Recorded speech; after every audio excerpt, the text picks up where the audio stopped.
Системот на тарифни блокови во сметките за потрошена електрична енергија се предмет на анализа на регулаторната комисија, откри новиот председател Ацо Ристов.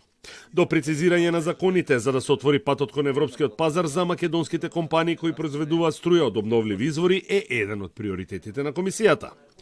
Годишното производство на електрична енергија од обновливи извори е во залет, а многу повеќе треба да се работи на користењето на газ како примарен енергент во индустријата, покажува извештајот на регулаторна за 2025 година.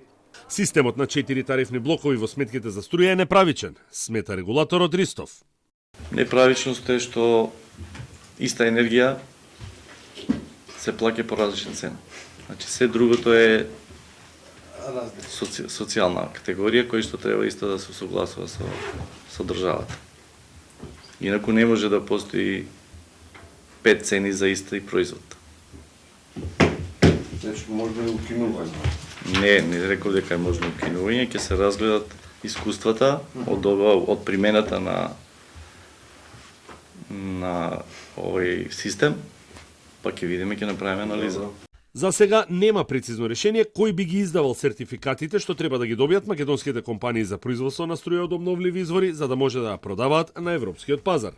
Ако 2025 година беше оценета како стабилна, 2026 почна турбулентно и тоа е можно да влијае на цената на парно грејење, чиј примарен енергенс е гасот. Во зависност од податоците кои што ние ги добиваме официјално од берзите, правиме споредба, правиме регулирана цена која што во овој момент не знаеме дали ќе биде нешто поголема, веројатно заради инфлаторните случувања ќе се случува некакви изголемувања, меѓутоа не се очекува да биде тоа нешто драстично, бидејќи сепак гасот уште еднаш потенцирам не е така на пазарите флуктуиран, односно не порасна цената на гасот како што е кај нафтениот дериват. Според извештајот на регулатор на минатата година за прв пат повеќе од половина од потрошената електрична енергија е купена на отворениот пазар, а кога станува збор за производството, драстично расте она од обновливите извори. Најголем скок во производството има кај ветерниците, а најголема количина произведена струја од обновливи извори е од фотоволтаиците. Сепак, минатата година во Македонија најмногу струја произвела РЕК Битола, која користи јаглен како примарен енергенс.